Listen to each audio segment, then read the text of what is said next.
på følgevognen, der kommer ind, så er der en fuldstændig ned af bagenden, og det er simpelthen en lille skibsmotor, der sidder derinde og trækker kompressoren. Og jeg vurderer, at vi skal have de to sidste turbiner startet op ned på banen. Vi er startet 2 og ved siden af til at skifte ud på banen. Og nu ser vi så trykklappen på til at starte en god sidste.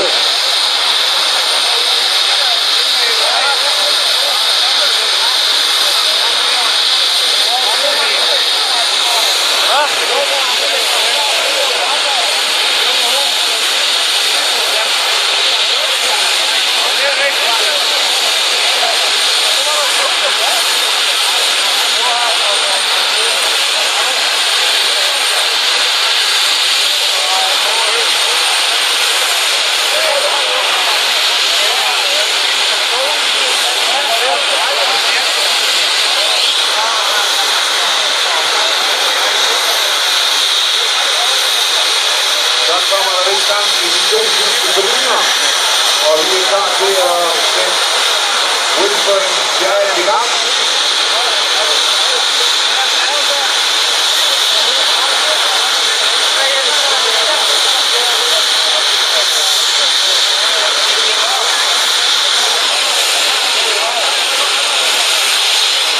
Så skal vi lige have virkelig væk. Og så er det hans studie.